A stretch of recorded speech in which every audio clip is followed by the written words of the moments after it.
Senior सहाफ़ी हामिद मीर साहब ने हमें ज्वाइन किया है। हामिद मीर साहब, बहुत शुक्रिया आपके वक्त का। सर कहिएगा, वाकई ये आज़ादी इजहार राय के ऊपर एक कोशिश की गई है, एक मरतबा फिर आवाज़ को दबाने की, कितनी मजम्मत करेंगे इस बात की आप? मैंने तो कल लाहौर में जो आसमा जहांगीर कॉन्फ्रेंस थी उसमें मैंने खास तौर पे अरशद शरीफ साहब का जिक्र किया था। उनका नाम लेके कहा था कि उन पर जो मुकदमात हैं गलत हैं। इमरान रियाज का नाम लिया, साबिर शाकिर का नाम लिया और इन सब पर जो मुकदमात हैं उसकी मजम्मत की थी।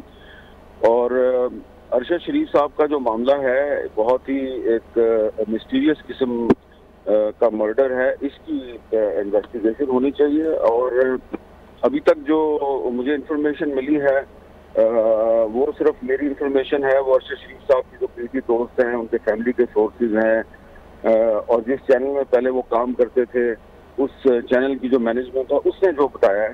तो अभी कोई हम हतमी राय कायम नहीं कर सकते, लेकिन ये बात तो तय है कि वो पाकिस्तान इसलिए उन्होंने छोड़ा कि उनको कोई खतरा नजर आ रहा था। इसमें मैं आपको ये भी बात बता दूं कि आसमा जहांगीर कॉन्फ्रेंस की जो मैनेजमेंट है उन्होंने भी अरशद शरीफ साहब को इनवाइट किया था कि आप स्काइप पर बात करें, क्योंकि एक सेशन था जिसका सब्जेक्ट था मीडिया अंडर सीज।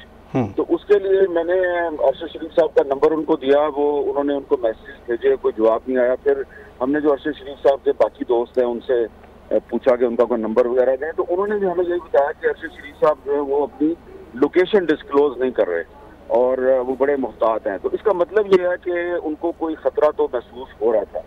बाकी अरशद शरीफ साहब को मैं कई सालों से जानता था। जब मुस्लिम लीग नून के दौर में उन पर एक FIR दर्ज हुई थी 2017 में, तो उस वक्त भी Pakistan federal union of journalist ने एक इन्वेस्टिगेशन कमेटी बनाई थी कि आप वो तय करें कि ये जो FIR है ये क्यों दर्ज हुई है। तो उसका सरबराह मुझे बनाया गया था। और फिर मैं जो पूरी इंक्वायरी कमेटी है उस इंक्वायरी कमेटी के साथ हम उस वक्त के जो DG इंटेलिजेंस ब्यूरो थे, जो आजकल चेयरमैन नायब हैं, हम इनके पास गए थे और इनसे जाके हमने कन्फ्रंट किया था कि ये आपने FIR क्यों दर्ज करवाई है। और उस पर काफी जो है उस वक्त की हुकूमत भी नाराज हुई। बाद में फिर जब मुझ पर मुश्किल वक्त आया तो अरशद शरीफ साहब जो है वो मेरे साथ खड़े हुए। तो अरशद शरीफ साहब जो है वो एक बहादुर साथी थे और उनका जो इस तरह उनको शहीद किया गया है कीनिया में, इसकी एक प्रॉपर इन्वेस्टिगेशन होनी चाहिए। ये नहीं होना चाहिए जी कि वो एक दूर दराज मुल्क है तो वहाँ पे एक सहाबी जो है उसको कत्ल कर दिया गया तो अब हम क्या करें, हम उसकी इंक्वायरी नहीं कर सकते। इसका बेहतरीन तरीका ये है कि कल मैंने जो है वो आसमा जहांगीर कॉन्फ्रेंस की साइड लाइन्स पे जो कमेटी टू प्रोटेक्ट जर्नलिस्ट के कोऑर्डिनेटर हैं स्टीवन बटलर, वो भी आए हुए थे। RSF के रिपोर्टर्स विदाउट बॉर्डर्स के डैनियल बैस्टर्ड भी थे। तो उनके साथ हमने ये बात की थी कि हुकूमत तो बदल गई है लेकिन मीडिया जो है उसकी आज़ादी बदस्तूर अंडर थ्रेट है। तो इसका एक तरीका ये है कि ये जो इंटरनेशनल मीडिया ऑर्गेनाइजेशंस हैं, CPJ है, रिपोर्टर्स विदाउट बॉर्डर है, फ्री प्रेस अनलिमिटेड है, इंटरनेशनल प्रेस इंस्टीट्यूट है, ये मिलकर एक इंक्वायरी कमेटी बनाए, क्योंकि इनके नुमाइंदे जो हैं वो दुनिया के हर मुल्क में मौजूद हैं। तो इनके जो नुमाइंदे कीनिया में मौजूद हैं वो एक फैक्ट फाइंडिंग मिशन बना सकते हैं, फैक्ट फाइंडिंग कमेटी बना सकते हैं और वो फैक्ट फाइंडिंग कमेटी जो है वो फिर बता सकती है कि अरशद शरीफ साहब जो हैं उनको किन हालात में इस तरीके से बहीमाना तरीके से एक स्नाइपर फायर के जरिए उनको शहीद किया गया। बिल्कुल ठीक। अच्छा हामिद मीर साहब, इस्लामाबाद हाई कोर्ट में एप्लीकेशन दी गई है बैरिस्टर शुएब रज़ाक की जानिब से और उसके बाद अब ये इस्लामाबाद हाई कोर्ट की जानिब से पूछा गया है हुकूमत से, खारजा अमूर के महकमे से, कि बताएं हमें कि डेड बॉडी के मुतालिक भी पूछा गया है कि डेड बॉडी उनकी कहाँ है। बेहतर ये नहीं था सर कि हुकूमती सतह पर खुद हुकूमत की जानिब से कोई इन्वेस्टिगेशन टीम बना दी जाती, क्योंकि रात का ये वाक़या है, 5 से 6 घंटे गुजर चुके हैं लेकिन अभी हुकूमती सतह पर इस मामले को टेकअप ही नहीं किया गया। देखिए, पहली बात तो ये है ना कि जो अरशद शरीफ साहब की अपनी फैमिली है वो कह रही है कि जी इस मामले को ज़्यादा आप उछाले ना, और उन्होंने उनकी अहलिया जो है उन्होंने ट्वीट के जरिए दरख्वास्त की है कि ज़रा एहतियात की जाए। फिर जिस चैनल में वो काम करते थे वो चैनल भी जो है वो भी काफ़ी मुहतात है। मेरी भी हुकूमत में कुछ लोगों से बात हुई है। वो अभी तो पहला मसला ये है कि उनकी डेड बॉडी को पाकिस्तान लाया जाए और उसको दफनाया जाए, और अगर वहाँ पर उनका पोस्टमार्टम हो सकता है तो पोस्टमार्टम भी किया जाए।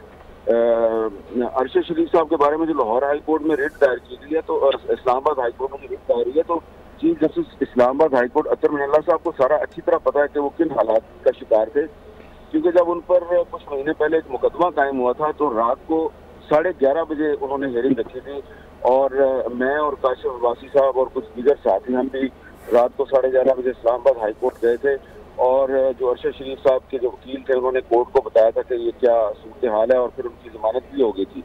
तो चीफ जस्टिस अतर मिनल्ला साहब को सारा पता है कि अरशद शरीफ साहब किन हालात से गुजर रहे थे। तो मुझे उम्मीद है कि अतर मिनल्ला साहब जो है वो इस मामले में हुकूमत जो है उसको ज़रूर ये कहेंगे कि इसकी इंक्वायरी की जाए। ठीक है, बहुत शुक्रिया। हामिद मीर साहब हमारे साथ मौजूद थे, एंकर पर्सन और सीनियर तज्जियाकार, और उनकी जानिब से गहरे दुख का, अफसोस का इस तमाम के तमाम मामले के ऊपर इजहार किया गया है। लेकिन एक बात जो उन्होंने बोली वो ये थी कि अभी जो फैमिली है अरशद शरीफ साहब की, वो भी रिलक्टेंट है, और उनकी फैमिली की जानिब से ये कहा जा रहा है कि इस मामले को अभी इस तरह से हाईलाइट ना किया जाए। शायद यही वजह है कि हुकूमती सतह पर इस मामले के ऊपर अभी कोई इन्वेस्टिगेशन नहीं की जा रही है। बहरहाल सीनियर सहाफ़ी और एंकर पर्सन अरशद शरीफ का कीनिया में मुबैना कत्ल, जिस पर इस्लामाबाद हाई कोर्ट ने सेक्रेटरी दाखिला और खारजा को नोटिस जारी कर दिए हैं, और अरशद शरीफ की डेड बॉडी कहाँ है ये इस्तफसार भी किया गया है चीफ जस्टिस अतर मिनुल्लाह की जानिब से। अरशद शरीफ की मैयत नैरोबी में है। बैरिस्टर शुएब रज़ाक की जानिब से यह बताया गया। वजारत दाखिला और वजारत खारजा को अरशद शरीफ के अहल खाना से राबिते का हुक्म दिया गया है, और अदालत की जानिब से रिपोर्ट पेश करने का हुक्म देकर समात कल तक के लिए मुलतवी कर दी गई है। इंतहाई अफसोसनाक खबर, सीनियर सहाफ़ी अरशद शरीफ को कत्ल कर दिया गया है। मुतवफ़ी अरशद शरीफ कुछ अरसा कबल दुबई चले गए थे। अरशद शरीफ के इंतकाल की खबर के बाद मुल्क भर से ताज़ियत का सिलसिला जारी है, और वज़ीर आज़म शहबाज शरीफ और चेयरमैन PTI इमरान खान की जानिब से भी इजहार ताज़ियत किया गया है। सीनियर सहाफ़ी और एंकर पर्सन अरशद शरीफ कीनिया में कत्ल कर दिए गए हैं। मकामी पुलिस ने वाक़े की तहकीक़ात का आगाज़ कर दिया है। सीनियर सहाफ़ी अरशद शरीफ ARY न्यूज़ से वाबस्ता थे, और मुतवफ़ी अरशद शरीफ कुछ अरसा कबल इस्तीफ़ा देकर दुबई चले गए थे। अरशद शरीफ के इंतकाल की खबर के बाद मुल्क भर से इजहार ताज़ियत का सिलसिला शुरू हो गया है। लेकिन अभी तक आपको ये बताएं कि हुकूमती सतह पर कोई इन्वेस्टिगेशन टीम इस मुतालिक नहीं बिठाई गई है, और इसके ऊपर जब सवाल पूछा गया हमारी जानिब से तो ये बात भी सामने आ रही है कि इनकी फैमिली अभी इस मैटर को ये कह रही है कि इतना ना उठाया जाए, जिसकी वजह से शायद अभी कुछ खामोशी दिखाई दे रही है। बहरहाल इस केस को इस्लामाबाद हाई कोर्ट में एप्लीकेशन को दायर कर दिया गया है, और इस्लामाबाद हाई कोर्ट ने सेक्रेटरी दाखिला और खारजा को इस मुतालिक नोटिस जारी कर दिया है। अरशद शरीफ की डेड बॉडी कहाँ है, चीफ जस्टिस अतर मिनुल्लाह की जानिब से ये इस्तफसार इस पर किया गया था।